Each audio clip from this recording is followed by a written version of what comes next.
Look, I've done shows on EMF. This one's different. Very, very different solution, I believe, is the solution to this EMF problem. Oh, and 5G.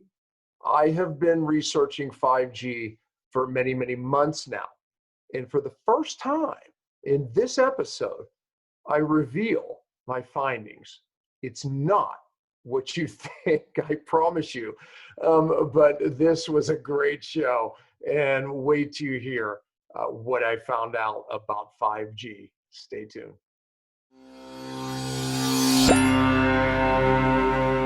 Hello, everyone. Welcome to Cellular Healing TV. I'm Ashley Smith, and today we welcome Arthur Menard, who is the CEO of Lamb's EMF-Blocking Apparel. Arthur is here today to talk about 5G, the harms of radiation, and how to mitigate it. This is such an incredibly important and often misunderstood topic, so I'm excited to have this conversation. So let's get started and welcome Arthur Menard and, of course, Dr. Pompa. Welcome, both of you. Yeah, Hi. Welcome, Arthur. Glad to be here. Thanks for having me. Yeah, gosh, I can't wait to have this conversation. Some time ago, I tested your product, which we're going to talk about.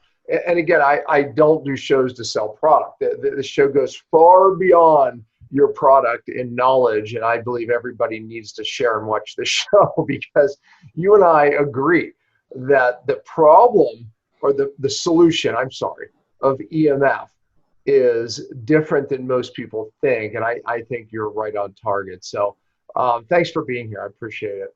I'm super excited. Yeah. Well, I think we need to back up a little bit. We've done shows on EMF, but we get a lot of new viewers, not to spend a lot of time here because I think most of my viewers understand the dangers of electromagnetic frequencies and the problems with it. But let's start there anyway. Skim over some of the science, and you and I have dug into it deeply, but give us a little bit of knowledge there. Yeah, so I'll probably start with, for people who might not know what EMFs are, because electromagnetic frequency might not be super straightforward. It's probably better known by most people as wireless radiation, which are your cell phone radiation, your Wi-Fi radiation, and your Bluetooth radiation. And what some people might not know is that today, all of your devices that are connected somehow, so all of your smart devices, are using wireless radiation in order to communicate with the outside. So EMFs are what connect your cell phone to cell towers in order to make phone calls or to get the internet. That's what allows your computer to discuss with your Wi-Fi router, and that's what allows all of your smart devices, whether it is a fitness tracker, an Alexa, smart bulbs, or even your car, to communicate with your cell phone or your Wi-Fi at home. So EMFs are part of our lives, very much so nowadays, and they've been an exponentially growing part of our lives. Yeah. And so why should we care about what EMFs do to us? So there has been a lot of studies going on the impact of EMFs on our health in the past few years. And to date, there is about 1,600 peer-reviewed studies that show that exposure to EMF radiation has an adverse effect on human health.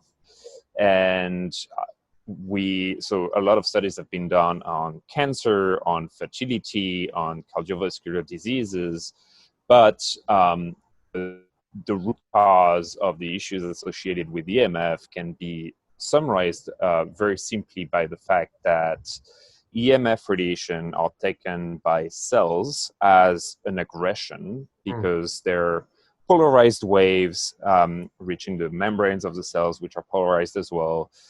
This aggression triggers a cascade of reactions in our body, but essentially triggers our immune system to react. And what's been documented is that exposure to EMF radiation increases immune stress and altogether oxidative stress. And oxidative stress is the root cause for a lot of today's diseases, such as cancer, cardiovascular disease, fertility issues, and so on and so forth. And so I think it might be worth explaining the difference of ionizing radiation, meaning yes. X-ray, and how this is so powerful. It knocks electrons off of, literally out of their orbit, and that leads to cancer, versus this non-ionizing radiation. So kind of give them an idea of that scale, because that's going to be important, I think, in our conversation. Absolutely. So, and I thanks for pointing this out, because it's been the source, like this misunderstanding between the difference of the two has been the source of a lot of miscommunication and misunderstanding from people as to what wireless radiation and EMFs are. So if you look at EMFs, it covers a very broad spectrum, going from electromagnetic frequency used for communication to all the way to X-rays and Y-rays. Mm-hmm. And X-rays are classified as ionizing radiation, which, as you said, are very, very powerful radiation which knock off electrons. That's called the ionizing process. An ion is essentially it's essentially a molecule to which which we kick out one electron from. Mm-hmm. And this process of ionization can be harmful, directly damaging DNA, which obviously is one of the causes for cancer. And so that's been very much documented. That's what happens if you get exposed to nuclear radiation. That's what happens when you get chest X-ray. That's essentially a very, very powerful radiation that is directly harming your DNA. Yeah. Now, in between ionizing radiation and non-ionizing radiation, there is a type of EMF that everyone knows, because it's the visible, it's colors, it's what we see, it's light. Then you have ultra red radiation, which can be beneficial for your health. And finally, you get into EMFs, which are used for telecommunication, so radio frequencies. And radio frequencies are called non-ionizing radiation because they're not powerful enough to knock off an electron, and so they are not harming you the same way as nuclear radiation would. So another source of non-ionizing radiation, for instance, is your microwave. That's how it's being used to heat up your food. And so a lot of the misconception around the issue with EMFs and non-ionizing radiation is that, and this stems, I don't want to get into conspiracy theories, but it's been 20 years that we hear from the media and the wireless industry that it's non-ionizing and therefore it's fine. And it's not because it's non-ionizing that the mechanism, that there is no harm done. It's just that the mechanism of harm is not the same, but the documented impact on cancer is here nevertheless. And I think this is something very important to understand, which is you don't, there are a lot of things that the mechanism of harm of being, of drinking oil is not the same as if you're being strangled, but it doesn't mean that it's harmless on your body. It's a terrible example. I'm really bad with metaphors, but yeah, I think it's a key message here, which is that it's two things that are very, very different, and they should be looked at in a very different way.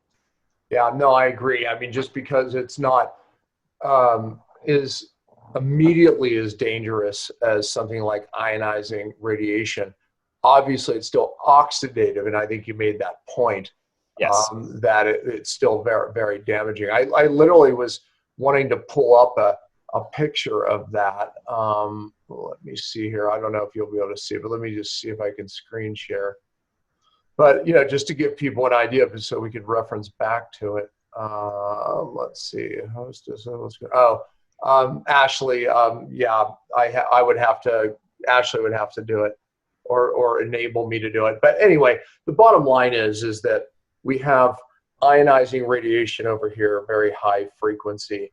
You have, like Yes. you said, some microwave, and then there's visible light, which is actually higher frequency than even the non-ionizing radiation of Absolutely. 3G, 4G, so to speak. So just kind of understand that scale as we have the conversation. If I can share my screen, I can try it. But anyway, oh, here we go. So let's look. She enabled me to do it. Let's see if it works. Can you see that? Yes.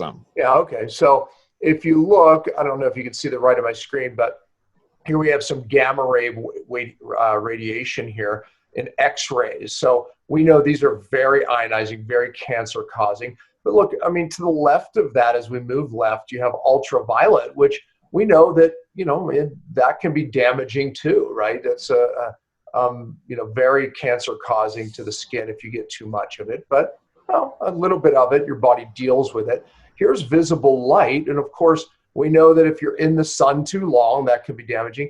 Then here's infrared, which again can be very helpful, healthy, just like the visible light. And then here's some microwaves, which we know that, and we're going to talk about 5G, actually come into this area. And then as we move down, here's radio frequencies and 3 and 5G. So just so you can imagine that scale, and I'll keep that, Arthur, that we could reference back to it if we need to. So Awesome. just kind of helps us. That's definitely helpful for picturing it compared to my hands moving around. Exactly. Yeah. Here's only one problem with that. Okay, stop sharing. As Dr. Pompa couldn't stop sharing. Okay, that was the only problem that I saw. I'm like trying to stop sharing. I'm not too technical. Ashley's like now laughing that I even tried to do that. But anyways, so this conversation I think is really important in that we know there, like you said, 1,600 studies showing it's damaging. And, I can say this, one thing about it is power matters, like this right here. You'd never see me do. I talk on my speakerphone because distance is your friend. And there's certain tissues in the body that, and you might want to explain this, that are a little bit more vulnerable than other tissues. Right. So when I have scolded my children for putting their cell phones in the pocket, for example, which, Arthur, I think this is part of your point, though. I still see their phones in their pockets, despite my efforts. And my kids believe that EMF is bad. Okay. So I'm going to launch that to you because that also brings about your solution. So it's very interesting that you bring up that point for a couple of reasons. Number one, and I just want to go back to this, distance is indeed important. The amount of radiation that you're getting is inversely proportional to the square of the distance, meaning being twice as far from the source of EMF makes it way more than twice better in terms of how little your exposure is. And now, to get back to your example with your kids, it's very interesting because I heard, like a lot of listeners, I'm guessing, from my parents when I was a kid, several times, do not put your cell phone in your pocket. In fact, my very first cell phone that I got was under the agreement with my parents that I would keep it in my backpack and not keep it in my pocket. Guess what? It was in my pocket most of the time. And my parents are very intelligent people. They were very much aware of the issue. They had done their research. They shared this issue with me. But living in today's society, living in today's world, I think an average person checks his phone 350 times per day. That means my wife's checking probably 800 times a day, and my kids are probably 800 as well.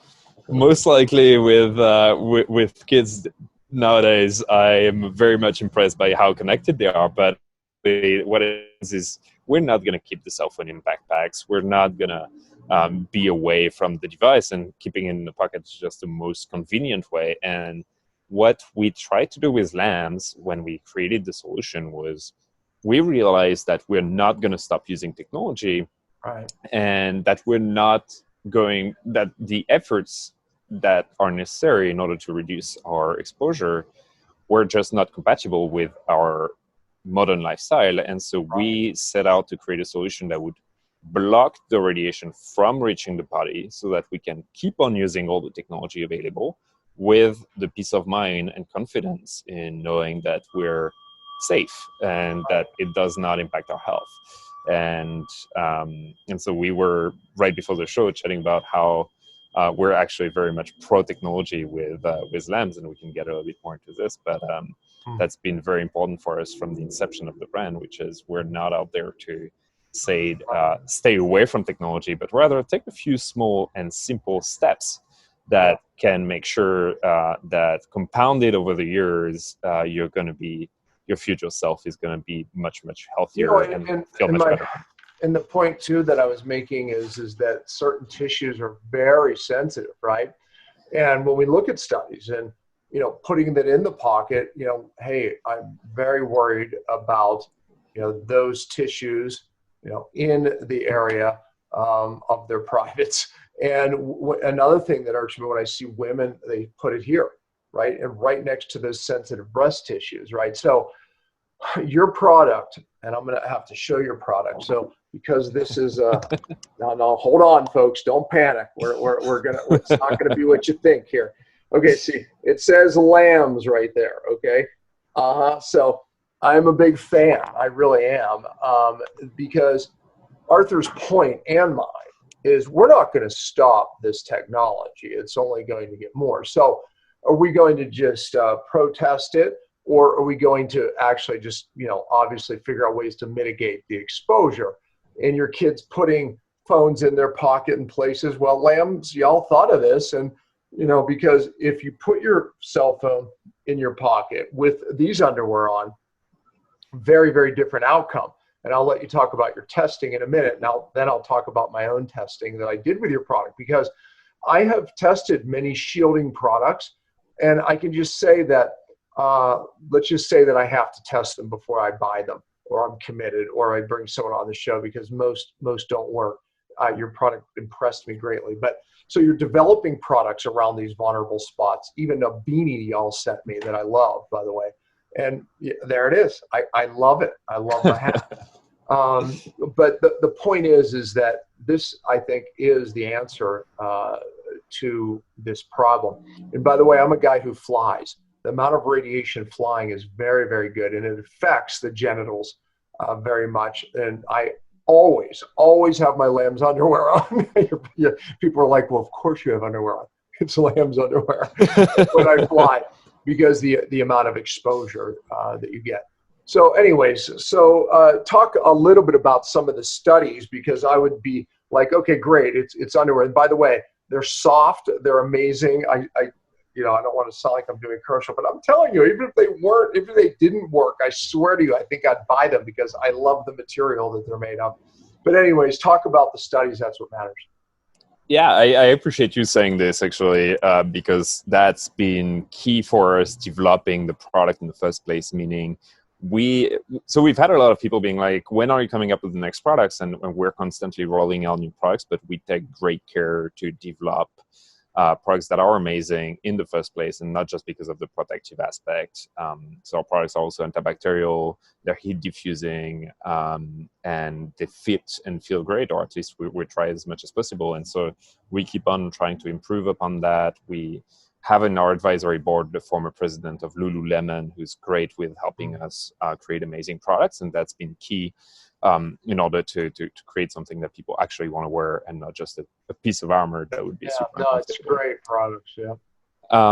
And so on the testing part, so I'll back up a little bit and go back to how we created the technology in the first place and how it works. And so essentially, when we set out to create a solution to this problem of like, okay, we're going to keep our cell phones in our pocket. That's just a fact.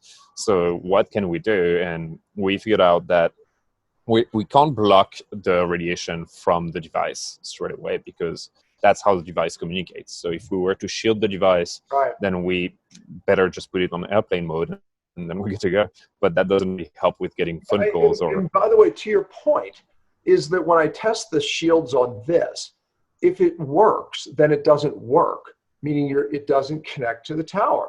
So that's the problem with shielding the phone as opposed to shielding you. So I'm glad you brought that up. Yeah, so the only solution was to shield ourselves. And so we started looking at what exists out there. And one thing that we figured out is that NASA spacesuits have an integrated built-in radiation-proof technology, because an astronaut in space is exposed to a ton of radiation during a 6-month journey. That's roughly 1,200 X-rays, I think, top of mind. Don't quote me on that. But essentially, they integrated in the spacesuits a technology that would block radiation. And so we looked at this and we tried to find a way to integrate this in fabric, making it super soft and super comfortable to wear. So the principle that we're using is called electromagnetic shielding, and that's a principle that you see in your microwave as well. And the way it works is that wireless radiation cannot penetrate a grid of conductive material if the size of the holes of the grid is smaller than the wavelength of the radiation. It's Michael Faraday who discovered this in the 1800s. And this principle is essentially what we use. And so we use very soft silver fibers weaved in a very particular way all around the product to create this enclosure, which is shielding your body. And we're testing, we've been testing this technology in military-grade labs here in the States and in Europe as well, in 2 labs called MET Labs and METech Labs. And the amount of radiation that we're able to block is essentially the reduction of radiation is 99.99 on all the frequencies used by consumer devices today. So all of your cell phone, Wi-Fi, Bluetooth devices are reduced by this amount. And for us, that was the optimal solution, which is we get to keep on using all this technology. We're wearing underwear, t-shirts, beanies, and all the other products in the first place in our everyday life. And so why not make them better? Yeah. And not only are they protective, as I said, but we also tried to integrate as much technology as we could in them. The antimicrobial and antibacterial properties are it's awesome because it doesn't stink. Bacteria is the reason why you have smell.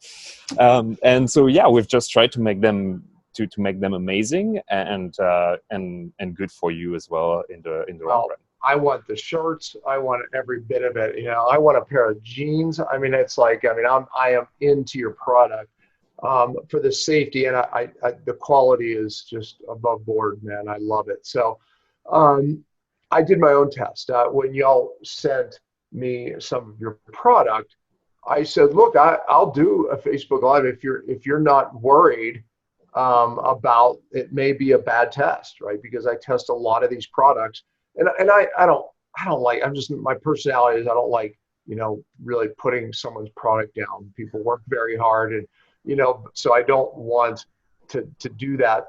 But you all said, no, do it. And I was a little nervous for you. And I literally did a very hard test. I just took a pair of underwear and put it on my phone. And then I took my EMF reader and it diminished it, to my children's surprise, because they were like, no way. And that test is you're talking about a very strong signal. I literally was a foot away to the phone. And it was a minimum of 50%, but flip it around, the amount of radiation you're getting this way, I could easily see how it blocks 99.9% because it was far stronger the way I did it, but it worked. And, at that point I was like, okay, impressive, very impressive product. And then I fell in love with it when I actually started, using it just from the quality of the product. So bravo. I remember the video, and it's been a while that you've been wearing lamps since then. I'm glad that we're having this conversation now because you've had the chance to experiment with it for a long time now. When was that? Like 6 months ago that we did? Yeah, exactly. As a matter of fact, I'm going to do another one. I'm going to do another video. I feel like it's worth doing. I think because we line up on the solution. You and I realize that, look, we're not going to slow down this technology. And I mean, I'm wired in here on my computer. My mouse is wired in, like old fashioned, right? Why is it wired in? Because otherwise it's a radio frequency, and I mitigate that the best I can. But with that, my phone's still sitting here. Sometimes I put it on airplane mode. Sometimes I can't, right? And, rarely do I store it on my body, but sometimes I might have to, right? So, and again, then we're talking about just radiation in the environment, right? Especially in a city, you're talking about higher levels of radiation. I want to protect me. All right, so let's talk about this next big issue, 5G. Okay, so I actually, before, in full disclosure, brought Arthur on. I said, Arthur, I don't ever want to disrespect one of my guests, but I have done a lot of research into 5G. I've talked to scientists, engineers. I've read. I've searched for studies on 5G, and I said, Arthur, I don't want to embarrass you, or just that's not why I brought you on, because I believe in your product, but I really believe that 5G is no more dangerous, and in some respects, maybe even a little safer than 3G, 4G. And Arthur, did I miss a study showing that 5G is more dangerous? And to my surprise, you were like, well, look, actually, we both feel the same. EMF is bad. And we both had the same thoughts about 5G. We're not stopping it. We're actually grateful for it in some respects because it will advance technology. But we also agreed that if you put a lot of towers in an area, it could increase radiation. And again, what's the answer to that? Because we're not stopping 5G by burning towers down. The answer to that is protecting ourselves. So again, the lamb's answer is a better answer. But Arthur, the conversation, I said that, look, one of the things I learned about 5G from the engineers and the scientists, it only penetrates, the top layer of skin. It doesn't even penetrate down to the lower level of skin, which would really mean it's more safe than 3G, 4G, which can penetrate at least inches, right? So when I dug for the science, now with this, I also made the claim, how does it work with 3G, 4G, and these other wavelengths? We need to study it because there's no studies on it, but looking at the frequency, people, Arthur, are making the claim that it's more dangerous because it's higher frequency. And if I go back, if I reshare my screen, here we go again. Okay, screen share. Where is screen share, Arthur? I can't find it now. Right in the middle, green button. Oh yeah, share screen. Thank you. All right, here we go. So we'll share this screen again. I just want to show them where this is. Can you see it yet? Not yet. How about now? Still not. Oh, there you go. Now you see it. Okay, great. All right, so here's the gamma X-ray I'm just reviewing, right? Here's visible light. Here's infrared, which we know is healthy, and so is visible light, but too much visible light's not good. Arguably too much infrared, even the red light like Juve lights, too much of that can be oxidative. And then here's microwaves. So this is where 5G, it is higher frequency than you would find with 3G, 4G for sure, and therefore it gets the bad rap of higher frequency, more dangerous. But keep in mind, it's still not as high as frequency as visible light. So if I put a flashlight up to this shirt that I'm wearing, and we'll go back, I just wanted to remind you, let's stop sharing the screen. If I put a flashlight back here, you're not going to see it through my shirt necessarily, but if I put it right up to it, then you will see it. So that's a good example that 5G right here could penetrate deeper, but right here won't, but arguably less than 3G. Now, Arthur, we both agree though that by putting up towers, and by the way, the signal is so weak that it literally doesn't penetrate rain, okay? It doesn't penetrate buildings or windows. That's why they need more towers, and that's why they have to signal it into a receiver on a building that connects into 4G. that does bring it into the building. But talk about that, because we lined up on that as far as, that. So talk about your views. Yeah, and we, right before the show, we were chatting about how I'm usually a disappointment when for people who are very much anti-5G, because I get on their shows and I'm saying, hey, I'm actually in favor of 5G. And then they jump to the roof being like, but you're like, but EMFs are dangerous. And I'm like, yeah, but here's the reality of things. When we got cars, and we got cars to go faster than 10 miles per hour, then they started becoming dangerous, because a car crash is obviously damaging to your health in a lot of cases, but we make cars faster. And are we mad about the fact that now we have cars that are able to go 100, 120 miles per hour? I mean, that's definitely exceeding the limitation right now, except if you go to Germany. But anyways, no, we're not, because it enabled us to just have much higher means of transportation, and that enabled an entire new way of living as a modern society when we got this access to this transportation.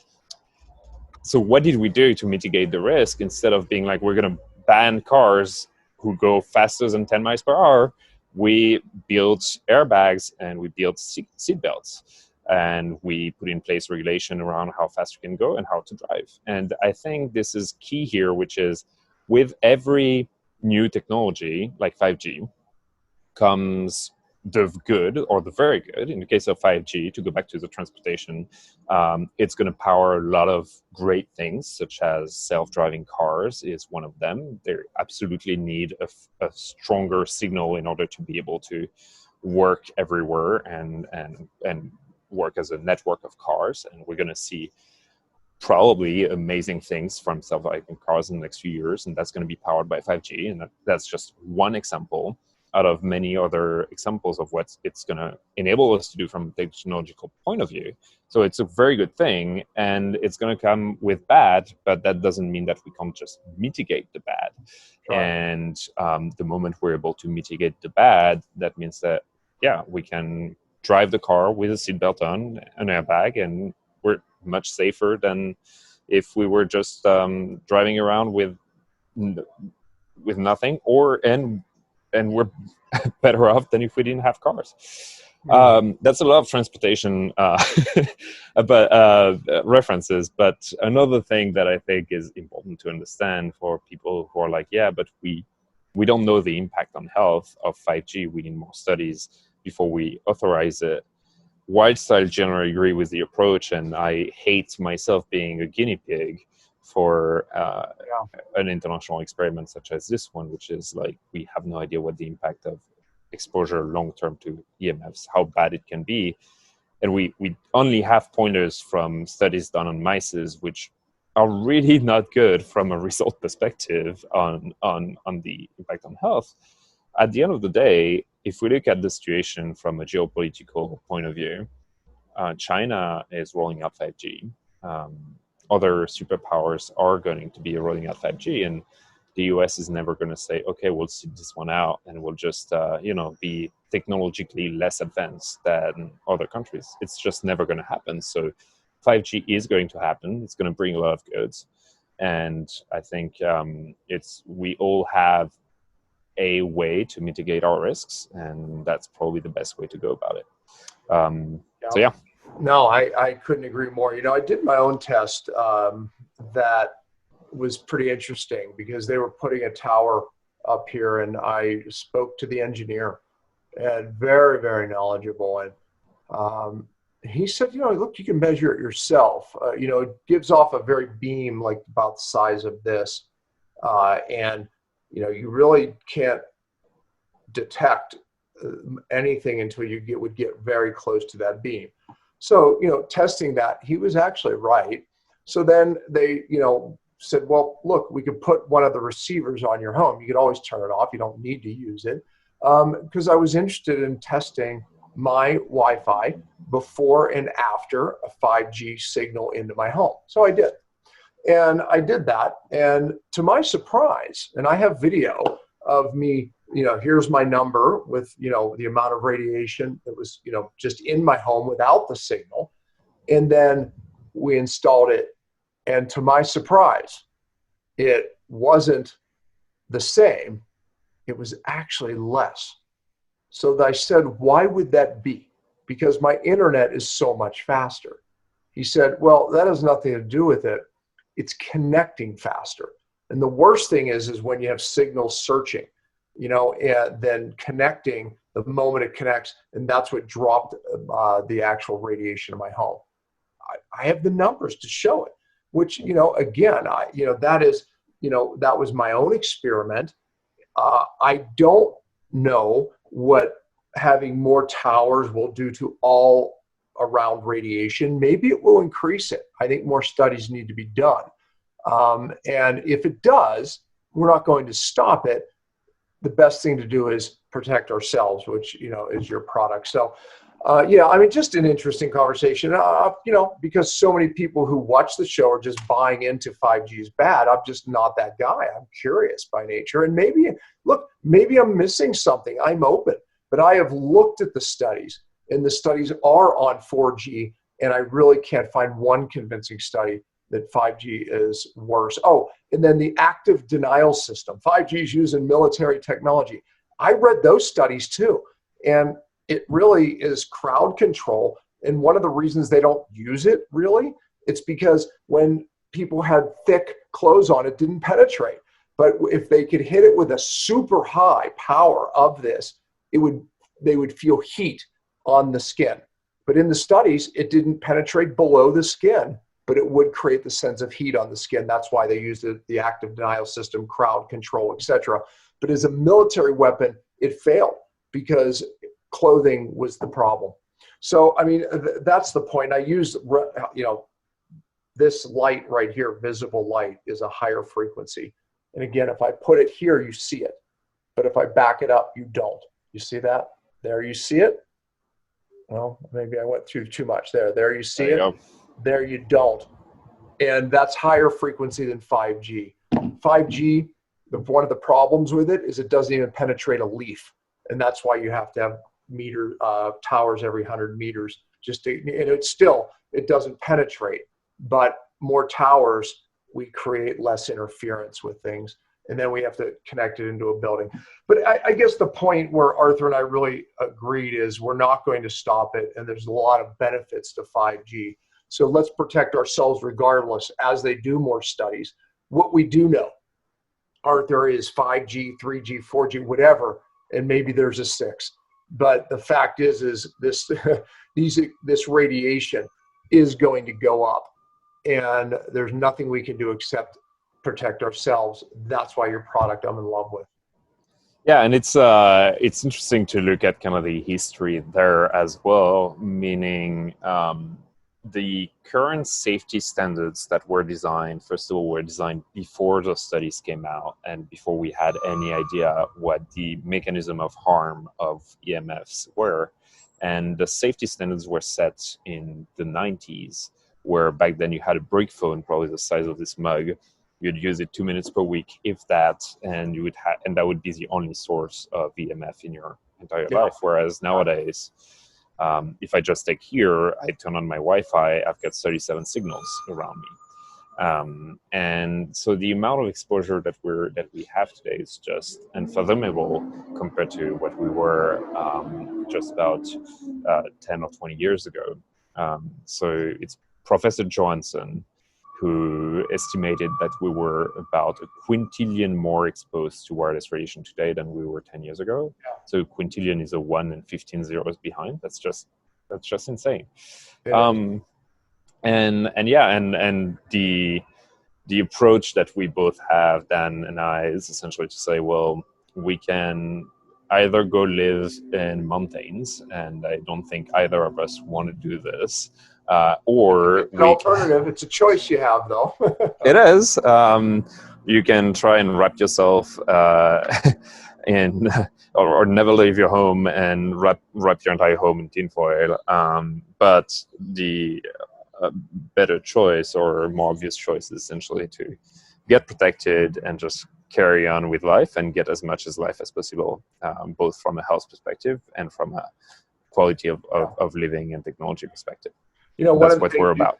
You see, Arthur has these in, which is smart.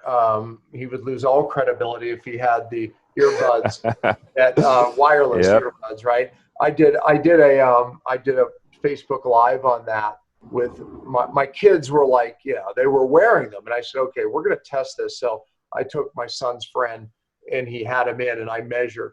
It was like 1,000 to 2,000, because it surges, times higher than the amount of radiation. By the way, with the plugins, it was acceptable, really didn't make much of a difference. But when we measured it with the wireless, 1,000 to 2,000 times higher than the 0.05 amount that we know causes DNA damage. And, my kids haven't had those in since. And that video went well over 1 million views because people were convinced. So we still need to mitigate our issues, right? You don't stick those in your head and wear lamb's underwear, right? So we still have to be smart. We still don't want to push this against our ear, right? Use speakerphone. When I was interviewing the scientist about the 5G, just so you know, he is very anti-EMF. So one of the things that happened to him is he drives in the car a lot. And he was laying his cell phone on his leg. Okay, so he was laying his cell phone on his leg while he had his ear things in, right? Well, right where his cell phone was, he ended up developing a cancerous tumor. So just so you know, he understood the dangers of radiation and agrees that, this proximity is the problem, right? And, but yet, he still held to the fact that 5G doesn't penetrate as much. But the point is that, I think that your clothing is the answer. And Arthur, I have to tell you, I think we have a link for our viewers. I know we do, to get a discount on that, and you can share that, or maybe Ashley will have a pop up here. But what type of clothing lines now have you developed? Because when this first came out, to my knowledge, it was just underwear and maybe something else. What do you have now?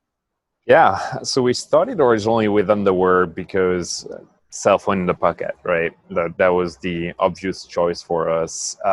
We expanded then to beanies for people who keep the cell phone closer to their head and mitigate more of the risk, even if you're on speaker mode or anything else. And then the t-shirt was the next step for a couple of reasons, and one of them being the thyroid as well, that we're able to protect, which is one of the organs that interacts the most with your immune system, which, going back to the beginning of the discussion, is one of the reasons why your oxidative stress can go up when being exposed to wireless radiation. And we actually did a very interesting study on this. Sorry, I'm digressing a little bit, but where we measured the heart rate variability over heart rate ratio of people exposed to wireless radiation without wearing lamps, showing that the body would get into fight and flight mode, so essentially into stress from an immune system perspective. And then putting on the lamps, within 10 minutes, the body goes back to rest and digest mode, so no more stress. And then if we get the phone close again, the body stays in rest mode. So no increase in stress from the EMF when wearing the lamps t-shirt. And that was very, very interesting to us. So the t-shirt was there to also protect the rest of the organs. And we're working on a lot of new product lines, which will come out in the next few weeks and months. Awesome. I don't want to spoil the surprises as to what they're going to be. So, but if you sign up or follow us on social media, sign up to our newsletter, you'll be the first to know. And yeah, I mean, the lamps is a very simple solution. There are other very easy steps that anyone can take that really don't change much or anything in your life. So you mentioned before corded headsets. that's a no-brainer for the reasons that you mentioned, especially like on the earbuds where your ear, so cell phone radiation gets absorbed by your tissue as it goes. So meaning if I put my cell phone in my back pocket, my butt cheeks will absorb most of the radiation. Yeah. But if you have the source of your radiation being directly in your ear canal goes straight to your brain with virtually no tissue in between, meaning it's probably the worst idea. Yeah. And then again, I'm not blaming people doing it. If they decide that the convenience is worth the risk, then everyone can make its own choices. In my specific case, I find corded not to be such an issue. However, I am on Wi-Fi on my computer because I just find it more convenient. I'm moving around a lot, and that's just a choice that I've made. But another simple step that anyone can take is take out your cell phone from your pocket when you're at home or at the office. I don't have my cell phone on me right now. You can even put your router, you can configure your router at home, your Wi-Fi, so that it turns off at night, say between 1 a.m. and 6 a.m. if that's the time where you're sleeping, or whatever your schedule might be. Because you don't need Wi-Fi when you're sleeping, and that's just an automated way that you can turn it off. Just those, 4 steps? Number 1, corded headset. Number 2, take your cell phone out of your pocket when you can. Number 3, turn off your Wi-Fi at night. And number 4, wear protective garments such as lamps. And you've mitigated your risk and you're probably good to go. Like there is no need to go and burn in towers. There is no need to dump your laptop and get back to paper. Yeah, exactly. And if you don't believe Dr. Pompa with 5G, the answer's still the same. So I couldn't agree more. If you do those 4 things, that's what I'm doing, right? That's exactly what I do. People ask me, and I believe we're going to be protected by this new threat, if you will. So, and I'll tell you, Arthur, I work with a lot of very sensitive people who are the canaries in the coal mine. And when they do those 4 things, they sleep better. They notice a difference in their anxiety. So this is a big deal. And here's the scary part. These are the canaries in the coal mine, but some of you go, well, I don't feel a difference because you're not a canary in the coal mine, so to speak, very sensitive. However, your cells are reacting and are forced to adapt. And if they don't adapt, cancer could be the next problem, or a cancerous tumor. So there you have it.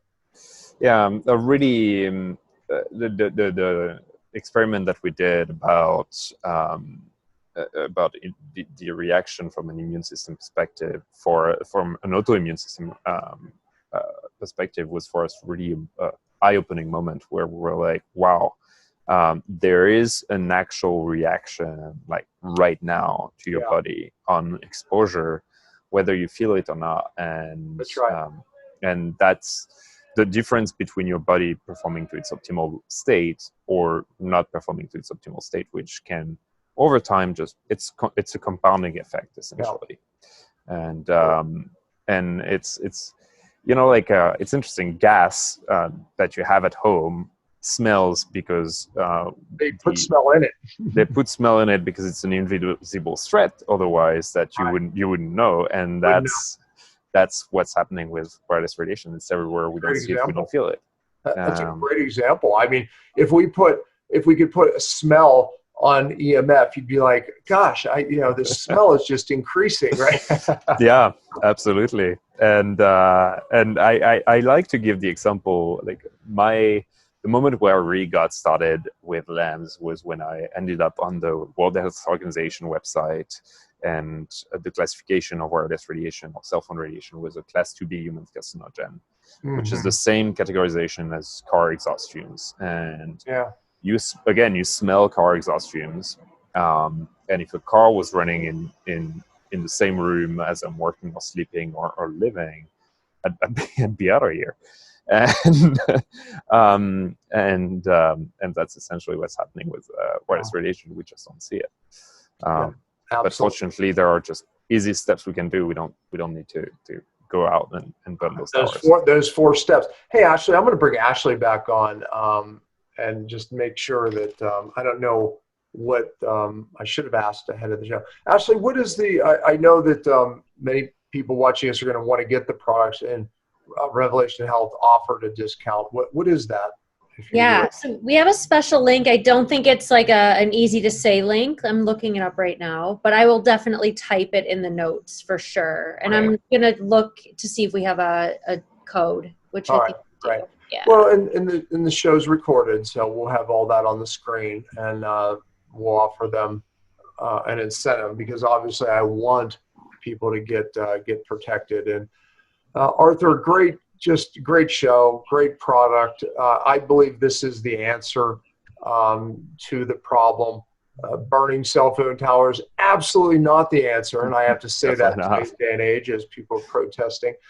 But you know, it's a funny thing what can happen on the internet and all the bad information, and this is one of those topics. It really is. And I'm very happy that you gave me a chance to discuss the topic, and that we're able to help people potentially better understand what's happening and what's at stake, and also the misinformation that can happen around this. So I'm really glad that you're offering this platform to educate people, and that we're able to get this message across. Yeah. Appreciate you having on. Great topic, great show. Thank you, Arthur. Thanks a lot, Dan. Well, that's it for this week. We hope you enjoyed today's episode. We'll be back next week and every Friday at 10 a.m. Eastern. We truly appreciate your support.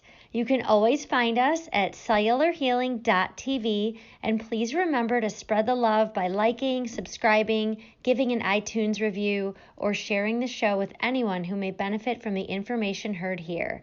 And as always, thanks for listening.